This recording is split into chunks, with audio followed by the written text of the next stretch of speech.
ending birthright citizenship, which now comes to the fore. That was meant for the babies of slaves. But there's a difference between giving citizenship to the children of slaves, the children of those subject to the Middle Passage, the children of sharecroppers, and the children of those who were once considered property, and giving citizenship to the children of people who crossed the border illegally, stay in taxpayer-funded luxury hotels. There's a big difference. It was not designed for an immigrant to hop over the fence and have a baby, and hey, that baby gets American citizenship. Wrong. It wasn't designed for rich immigrants to come over here and buy their citizenship by having babies. It does not mean, and it did not mean, that if somebody from Libya comes to America, that when they have a child, that they have birthright citizenship. It never did mean that. So how the are these immigrants able to hop on a flight or float on a piece of cardboard or a mattress or whatever to get over here, and this just lose their ethnonym, lose their heritage, lose their culture, and put on someone else's? You know what I mean? It's almost like you think that this is a pronoun. And on the issue of birthright citizenship, I really do hope that birthright citizenship does end in the United States, and then those countries that need birthright citizenship, like Africa, Haiti, the Caribbean, Jamaica, you know, all the kind of Venezuela, all the Latino communities that are migrating their asses to the United States of America, end it in the United States of America and started in those countries. Started in those countries. Now there's a different conversation when it comes to that, ain't it? Brothers and sisters, I want us to really understand where these black Americans are coming from. And to do that, let's put politics aside for a moment. Don't look at this as a Democrat or a Republican. I know a lot of people are not big fans of Donald Trump and his policies, but this right here is not about supporting him or not. This is about using common sense. As you know, in 1868, the United States passed the 14th Amendment to the United States Constitution. The whole point of this amendment was simple: make sure that the formerly enslaved black Americans were recognized as full citizens in their own country. That was a purpose, clear and direct. The conversation has changed. A lot of people now feel like the same law is being used in the ways that were never intended. You've got people traveling to the USA, some on tourist visas, some undocumented, with a plan of giving birth there so their child automatically gets American passport. And because all of this, many black Americans are starting to question it. They are asking, is this still serving the original purpose, or is it being taken advantage of? Now listen, this is not about politics. It's about using logic and common sense. Let's hear from these black Americans. There's only two groups of people in this country that did not immigrate here: natives and African American descendants of slaves. So ending birthright citizenship would have ensured that there are only two groups of people in this country that are actually citizens because they did not immigrate: Native Americans and African American descendants of slaves.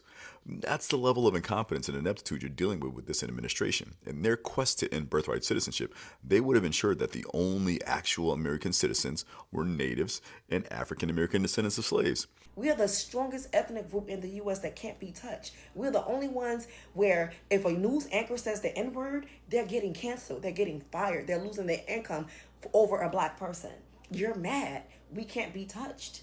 You're upset. We can't be touched. The amendment has been enacted for us, not for you, baby. Immigrants are so very, very, very, not all, but most are very jealous of our position in this country because they hate the fact that people of our color and our complexion can have this kind of cemented place in a country that they want to be a part of so bad, and they're just not on some levels. You don't even take the time to learn our history and you don't even know that if it wasn't for our 14th Amendment, you would not be able to come over here, have babies, and gain birthright citizenship for your children. And we're the reasons why you were able to even come over here and get a green card, set up shop, and send money back to your family. And we fought for you and we try to help you until we realize how anti-black a lot of you guys are. And so now we're quiet. If this was 10 years ago, we would be up in arms trying to help you, trying to fight for you, and now we're quiet. Why do you flee? Why can't you build in your own country? And then you want to say, oh, we come to America for opportunities. Why did you leave your country to come over here and do that? Answer that. In fact, birthright citizenship was created to give newly freed slaves citizenship because they had no country of origin to return to. Because I don't know if you know, but when we were brought here to this country on ships as property, The origins of where we came from were destroyed so that we could not connect to our roots with another home country, so that we didn't have that home pride that every immigrant group did, so that we couldn't carry that tradition and stories with us. And we were branded property in America. And then once our time as property, human property of other humans ended, we were granted citizenship because there was nowhere else for us to go. We don't know where we're from in Africa. We're not African. We are American. And our parents were born here, and our grandparents were born here, and our great-grandparents were born here, and so on, ever since we've been considered human in this country. Your effort to make sure nobody can vote but white people almost made sure nobody can vote but black people and natives. You almost made sure that black people and Native Americans are the only citizens in this country. And I, for one, would have loved to see that. It would have been hilarious. It would have been better for everybody because those are the two groups of people who, anyway, we're not going to do that. But yeah. Birthright citizenship, it had to be started because of black people. Birthright citizenship is tied to slavery. Before the Civil War, black people, enslaved or free, weren't considered people. They weren't considered citizens. This is Dred Scott. Dred Scott fought for our right to exist as people in this country. Dred Scott and his wife Harriet sued for their freedom. He was a slave, bought and sold like a piece of property. In 1857, the Supreme Court made sure we knew where we stood, saying that no black person, free or enslaved, could ever be a U.S. citizen. But after the Civil War, Congress passed the 14th Amendment in 1868 to explicitly overturn Dred Scott and make sure that anybody that's born on U.S. soil is automatically a U.S. citizen. This was about making sure that formerly enslaved black Americans could never have their citizenship stripped from them again. And yet here we are, watching people try to undo all of that work. We know they put a block on it. How long is that going to last? They say it's about immigration. Let's be real, if they can strip it from one group, who's next? Birthright citizenship is a correction, a promise that no one born here could be denied their place. And if we let them rewrite that, we're erasing the very foundation of freedom in this country. There is no timeline or universe where you can convince me that he won't try to repeal the citizenship of black Americans. Because that might be the one thing that he can do that will goad black people to storm the streets, which has been the entire goal of this administration when it comes to black people to begin with. We only have citizenship as a result of the 14th Amendment. And I know that there are segments of black Americans that believe that we grew here like cornstalk. But if you're paying attention to the Supreme Court conversations that have been had today, they do not give a damn about indigeneity and have gone so far as to question Native folks. And if tribal indigenous folks can claim U.S. citizenship on their own land. I did a video last year, particularly talking about the Dred Scott decision of 1857. And if you're watching this on TikTok, you can look at my caption for that video. And I was talking about how the Dred Scott decision, which was a Supreme Court decision, tells you what you need to know about how they feel about us being here. Chief Justice Robert Butani said that black people had no rights that a white man was bound to respect. That the Declaration of Independence naming that all men were created equal was not for us. And that ultimately servitude was our place as black people in the United States of America. Then you can absolutely recognize that no matter how many times they talk about illegals gaining citizenship, they don't want black people to have it either. I find it odd that in this time, black people will be trusting anything white men have to say. When the reason we have a whole ass Juneteenth is because people in Galveston, Texas weren't even told that they were emancipated. And also, it's not a matter of them stripping away our citizenship in order to ship us wherever around the world. It is their goal to have us in a continuum of servitude. So the issue that I have with immigrants coming in and trying to use that as like a catch-all type of umbrella clause for them is that they then are now pushing that means that they have the same rights as those who are indigenous to this land, one, which is black Americans, who I'm specifically talking about. They are trying to say that black people are immigrants and we're immigrants, so we should be able to be treated and get the same rights as black people. And it's just not the truth. We are not immigrants. We were already here. So the issue with this conversation is that it separates us from our birthright and our inheritance to the land, okay? And to, to benefit from the system, that was created from on our backs. And it really was. And so when the immigrants come here and they say, "Oh, this place was built on the backs of immigrants," no, it wasn't. No, it wasn't. No, it wasn't. So, black people, you got to pay attention to this, because actually, at the end of the day, what they're trying to do is they are trying to say that black people are similar to immigrants, that we're the same, and we're not. We were indigenous to the land. We could never be the same. And I think we need to get a little bit ahead of this at the end of the day. I think instead of us even trying to play on this level field, because we are indigenous to the land, we have more capability and more power than we even know. And we need to start setting the tone for that. We need to start setting our own ground rules, because at the end of the day, it's getting out of hand. People who are coming from other places think that they have the same rights that you have. No, you have courtesies. There's a difference, right? You have courtesies. We've given you a courtesy. We've extended you a courtesy, okay? And we've given you some additional privileges, but those are not rights that you have. If you're an immigrant, that's just it. You're an immigrant. That means that we have given you courtesy. We have given you the courtesy to allow you to do certain things. That doesn't mean that you come over here and you start making the rules. They do not have the authority to give nor take the Black Americans citizenship. And a lot of y'all don't realize that. Y'all think when they make these laws and stuff that they're making them for us, when in fact they don't have anything to do with us. Even all the civil rights, it seems like it had everything to do with us. It had nothing to do with us. It had everything to do with them. Most of the laws were for them, for what they can do and what they can't do. Over the past couple years, we've seen a lot of evidence surface on social media that confirms what we already knew, that we are the indigenous peoples of this land. We already knew this, but now, it feels good to show the rest of the world, look, this is who we are. We're not African. That's a label that they put on us. And speaking of that label, in 1988, the United States and Africa had a lot of friendly conversations, had a lot of unofficial alliances, even won the tripartite accord. Go and Google it so you know I'm not lying about the shit. They were very friendly with each other in 1988 when all of a sudden the Black Americans here began to be reclassified as African Americans. In 2020, when they brought about reparations again, the wording that they use in giving those reparations is that you had to be an African American of African descent that were enslaved in the Americas in order to receive the reparations, which is very significant because we've always known that we are not African. They know they've always known that we are not African.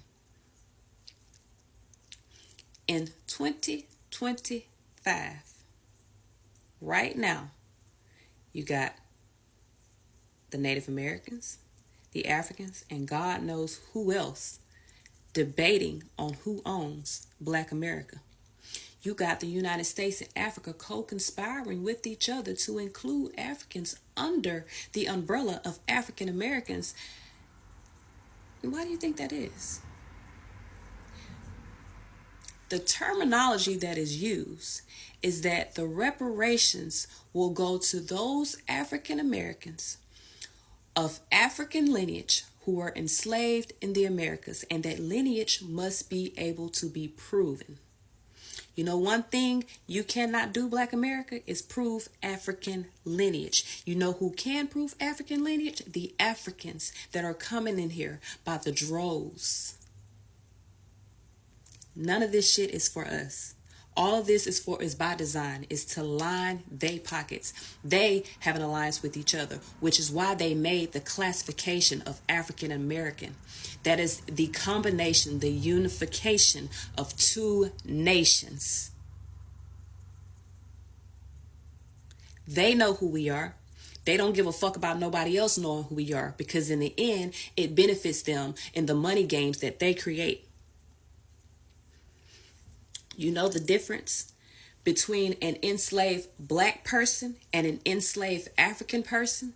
The enslaved African person is an indentured servant that is brought here against their will and forced into servitude. The Black enslaved are the indigenous people here who were prisoners of war and forced into servitude as part of their imprisonment.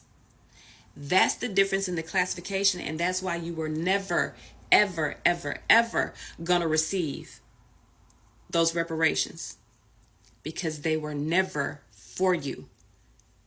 The Europeans take care of those that are in alliance with them. That's why they take care of the Native Americans, and that's why they're bringing the Africans in to take care of them. This is all a part of their design. I don't even understand. The only reason why they include us is because they have to. Can't nothing go on this land without us. Period. Down on an alleged anchor baby ring on Long Island.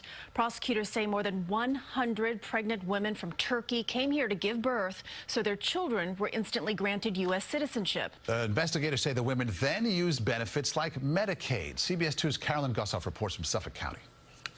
An alert Smithtown town employee noticed a strange pattern of birth certificates, 5 babies from one house at one time. An investigation led to an international fraud scheme, an alleged birth tourism ring operating on Long Island for 3 years. The defendants fraudulently facilitated the births in the United States of approximately 119 Turkish children. And those children now hold birthright U.S. citizenship. It's the 14th Amendment that grants citizenship to any child born in the U.S. Oh, they had birth houses like stash houses, just pregnant women tucked away like drugs, waiting to give birth. 6 of them are all around Long Island to give birth. And then they had advertisements. Yeah, if you want your child to be a U.S. citizen, you're in the right place. And it's only $10,000 a pop. So this is how they're running these birth tourisms and taking advantage of, exploiting the 14th Amendment. I'm pretty sure the framers, the founders, whatever you want to, title the people that came up with this amendment to give citizenship to the descendants of enslaved Black Americans, whatever you want to label them, they didn't create this amendment for, birth tourism and for foreigners and immigrants to take advantage of the United States. But yeah, this needs to be addressed, because even though they cracked this ring, there's other rings out there that haven't been cracked. There's people that's still taking advantage of birth tourism, Asian, Latino, and now you see white immigrants too. Isn't Turkish people white? I don't know. Hey, I know they mark white on the box, but yeah, everybody's taking advantage of it. It's crazy. So if this law has helped his family so much to become citizens of the United States, why is this law so important to him to be removed? And yes, on the surface, it seems as if he is going against the immigrant community. He is going against people who come to the States and end up having children here, and their children are U.S. citizens. On the surface, it seems as if that is what he's doing, and he is. But I feel like there is another underlying reason why he is doing that. And it's a reason that he alluded to himself during a press conference. Look, birthright citizenship was, if you look back when this was passed and made, that was meant for the children of slaves. This was not meant for the whole world to come in and pile into the United States of America, everybody coming in and totally unqualified people with perhaps unqualified children. This wasn't meant for that. This was meant, when it was originally done, for the children of slaves. And that was a very good and noble thing to do, and I'm in favor of that 100%. But it wasn't meant for the entire world to occupy the United States. So you don't see it requiring a constitutional amendment that would be... I just think that we'll end up winning that court in the Supreme Court. I think we're going to win that case. He said in that press conference that the 14th Amendment, which is the right of anyone born in this country to be a citizen of this country, he said that that amendment had to do with slavery and the rights of children of slaves to be seen as citizens of the United States. Now, when he made that statement, it made me think about the real reason why this is so important to him. An attack on birthright citizenship to him is an attack on Black Americans. And to understand that in its full context, you have to understand how the 14th Amendment came about in the first place. The 14th Amendment basically goes back to the Dred Scott decision. In 1857, there was a court case called Dred Scott versus Sanford. This was after the Missouri Compromise, where Missouri banned slavery. So any Black resident of Missouri was supposed to have been free. Dred Scott was born a slave, but he had somehow been freed and was living in Missouri. By some set of circumstances, he became owned again by a man named Sanford. Because Dred Scott was in Missouri, a free state, he sued Sanford for his freedom. The case went all the way up to the Supreme Court, and the Supreme Court ruled that black people, either free or enslaved, were not citizens of the United States, and they were never intended to be citizens of the United States. Thus, because they were not citizens, they did not have the same rights as citizens of the United States. Dred Scott could not sue Sanford for his freedom. He didn't have the right to sue him in federal court. During that same decision, the Supreme Court prohibited Congress from banning slavery in federal territories. This effectively made the Missouri Compromise unconstitutional and was one of the direct causes that led up to the Civil War. To this day, the Dred Scott decision is seen as one of the worst decisions in the history of SCOTUS. And they've made some really terrible decisions, but that was certainly one of them, deeming every single black person in the United States as not a citizen because they were never intended to be citizens. That one decision led to a civil war and 2 additional amendments to the Constitution. The 13th Amendment, which effectively abolished slavery, and the 14th Amendment, which granted citizenship to everyone born on U.S. soil. This effectively made all black people, all black Americans, citizens of the United States. The Bone Spurs administration have been trying their best since the beginning of this second term to target black Americans. They have been doing it since day one, bringing back segregation in federal agencies, which we are seeing now in the Pentagon and the Department of Defense. The firing of generals, the striking of names on the promotion list just because they are black. The Bone Spurs administration has gone against DEIA programs. So inherently, anything that is black owned or black run has been scratched for government programs under the guise of DEI. 300,000 black women fired from their jobs because of the repealing of DEIA. And that number has gone up to an estimated 400,000 to 500,000. They have tried to get us in those streets in multiple different ways. Destroying the Black Lives Matter street, destroying murals of our fallen, penalizing schools and corporations for having DEIA programs that put black people in leadership roles.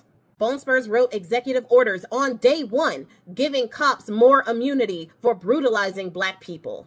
And now police, like in the Jim Crow era, are finding black men hanging from trees and immediately, without any investigation at all, ruling that they did that to themselves. And there is no civil rights division in the DOJ now to be able to get justice for those families. We still have the SAVE Act that they are trying to pass, which, yes, targets married women, but it also targets our older black population. The same population that fought in the streets for those rights in the first place. That same population that was forced to be born in their homes and have no documentation of their birth because their parents were not allowed in a hospital. With the Bone Spurs administration, they will always do something over here that everybody is going to look at. Meanwhile, the other hand is moving in another intention. And that intention is always to disenfranchise black people. We are the only other group besides the non-melanated that are embedded in America, like in the Constitution. Everybody else who's not us is not really welcome here.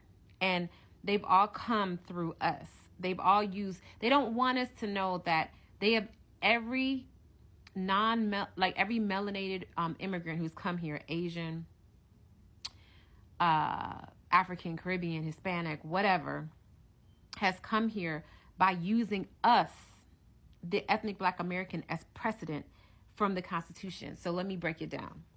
So I thought they were deliberating over whether the fact that the Constitution, like birthright citizenship, was originally for the ethnic black American. And so they were fighting with the Supreme Court to be able to deport people based on that. But that's really not what's going on. It's actually deeper, y'all. So Trump is not arguing about that. Trump is saying that's what it is. Trump is saying we can deport whoever we want to deport who's a child of non-citizens and people on visas because they're not citizens, because that rule of law that you guys have been using for a century or so for immigration it's null and void because it's only for ethnic Black Americans. It was only for the children of slaves. It is not for any of these people that you guys are keep letting in. You keep using this law and then you're manipulating it and you're applying it to a situation that it doesn't apply to. So Trump is like, I'm not even going to argue about that because that's what the law was for. So there's no need to argue.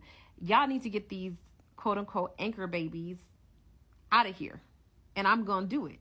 My people, I love you. I love you. And it doesn't matter to me what you believe the origins of Black people in America is. I don't care about that. I don't care if you believe that we are the descendants of Africans on the transatlantic slave trade. I do not care if you believe we are the true Israelites. I don't care if you think we're the natives of this land. I don't care if you call yourself a foundational Black American. None of that matters to me. I love you. I love us, our history. I love our potential. And on this issue of birthright citizenship, I am begging you to tread lightly. The United States Constitution was not written for us. It was written for European American men. So anytime we get on board with reinterpreting, redefining, or narrowing the scope of the United States Constitution, we are getting on some very thin ice. Because we, Black people in America, have used that very document that wasn't written for us to push our civil rights struggle, our struggle for human rights forward. We have done that successfully. We're potentially taking one of the primary tools we have used against them, their own tool against them. Do not weaken our weapon. I want you to seriously take a look at pieces of our history. Open your eyes to this country. Because what I know for a fact, and history supports, is America has always been trying to solve the Negro problem. They have been trying to solve this problem since we were freed. Solving the problem of undocumented immigrants, that's easy, deport them. But you want an all-white world, what are you going to do with the Negro? Do not encourage, promote, or assist in any way the narrowing of the scope of the United States Constitution. Because the people you think you're going to get are not the target. We are. We are. Ethnic Black Americans, you have to have pride in your culture and community because you have to understand that everything we have and everything that these people have in this country is off of us. This includes the non-melanated because we built this country, okay? It includes every other group that comes to this country because we set the precedents for them to come to this country. And you need to stand up and start gatekeeping. It's funny to see the gingers and everybody like saying, oh, we're Black now because we're gingers. It's cute, but it's not. But we need to gatekeep, okay? We need to stop letting everybody come in because look at the silence of supposedly your allies, these people of color and all this stuff where they don't want to give you, your ancestors, any credit for them being in this country. They don't even want to talk about it. They don't even want to give us the credit when it is the center, it is the foundation of the entire argument. And let the challenge of birthright citizenship be a reminder that everything goes back to slavery. everything goes back to slavery, girl. The foundation of our country, the foundation of our legislation, the foundation of our constitution, it all goes back to slavery. Yeah, and I really am happy that all of the things that are going on right now is forcing us to take a closer look at our history, because for so long we wanted to erase the history and the impacts and the ramifications of slavery, but the reality is that those things still exist today. The reason why we have the 14th Amendment is because of slavery. I'm not really a fan of Donald Trump or most of his policies, but in this video we are going to put emotions aside and use logic. And I know some of y'all are going to get emotional. Some of you are going to take this straight into politics. But for a moment, let us just look at the facts and the reality of what we are dealing with. Let's go back to the history first. On January 31st, 1865, the US House of Representatives passed the 13th Amendment to the United States Constitution, after the Senate had already approved it on April 8th. 1864. This amendment abolished slavery across the United States, freeing about 4 million enslaved Africans. But ending slavery did not mean equality. Millions of black people were free, but they didn't have clearly defined legal status. They were still being mistreated, denied the rights, and excluded from full participation in the society. So the government had to address that gap. That is where the 14th Amendment to the United States Constitution came in. Ratified in 1868, this amendment established birthright citizenship and guaranteed equal protection under the law. And let's be very clear.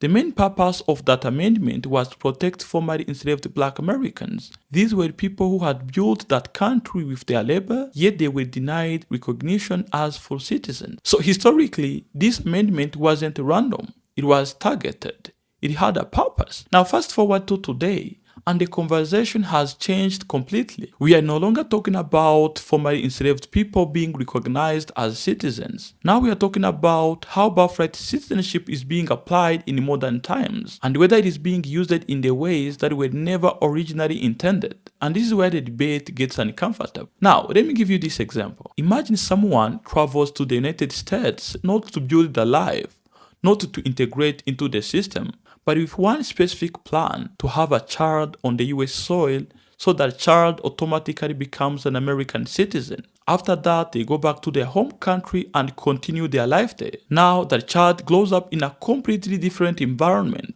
with different values, different systems, maybe even different ideologies. Years later, because they hold a US passport, they go back to America. Now, I'm not saying this automatically makes someone a problem, but you can see why some people start asking questions. And yes, some people are giving examples that are extreme. I've heard one argument where people were saying, what if someone grows up in a system that is completely against American values and later comes back? Those are extreme scenarios, but they are part of the wider concern people are trying to express, even if they don't always say it in the best way. But beyond extreme cases, there are real-life situations that are more grounded. For example, someone crosses into the US from Mexico, starts a relationship with an American citizen, has a child who becomes an American citizen by birth. Later, one parent is deported. Now you have a child who is legally American, but one parent cannot even enter the country. That creates family separation, confusion, and long-term consequences for that child. So when people raise concerns about birthright citizenship, not all of them are coming from a place of hate. Some are looking at these real-life complications and asking whether the system needs adjustment. Now, I'm going to be very clear here. This is not about attacking immigrants. I've got no problem against immigrants. And I don't believe most black Americans who are questioning this are doing it to hurt immigrants. That is not the point here. The point is about fairness, history, and how laws are applied over time. But at the same time, we also have to be reasonable, because this is not a small policy that someone can just wake up and change. The 14th Amendment is a part of the Constitution. That means it is deeply rooted in American law.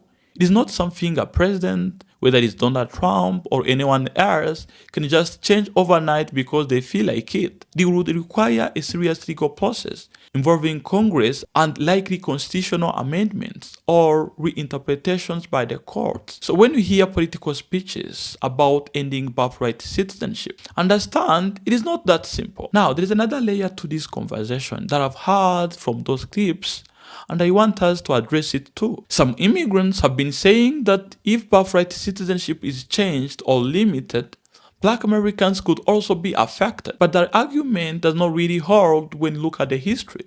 The 14th Amendment was created specifically to secure the citizenship of Black Americans after slavery was abolished. People who were already in the United States, who had no other country to go to, who were born and raised in America, and whose entire identity is tied to America. Black Americans are not immigrants. They didn't go to America looking for a better life.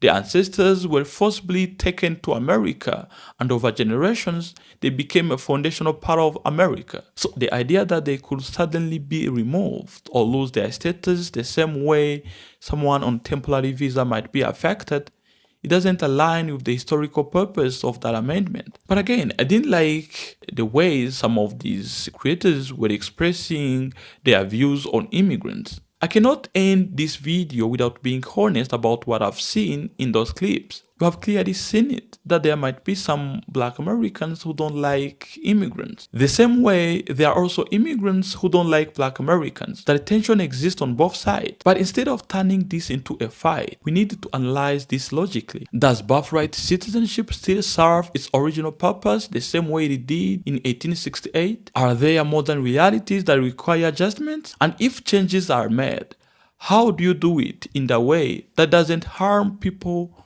who genuinely depend on it? Because at the end of the day, laws should evolve, but they should evolve carefully, because nobody would like just to see this law being adjusted and then they affect the same people that it was created for. Here I'm talking about Black Americans. We can't also ignore that there are some immigrants who have already got their citizenship and probably have already given birth to children. The law should be adjusted in the way all of those people who have already benefited from the law will not be affected. Now, I'm gonna end this video by asking you this question. What do you think about what is happening today with birthright citizenship? Do you think it should stay exactly the same? Or do you think there should be adjustments? Drop your opinions down there in the comment section. And if you have enjoyed watching this one, please click on the like button and remember to subscribe so that you won't miss the next episode. Mr. TA signing off.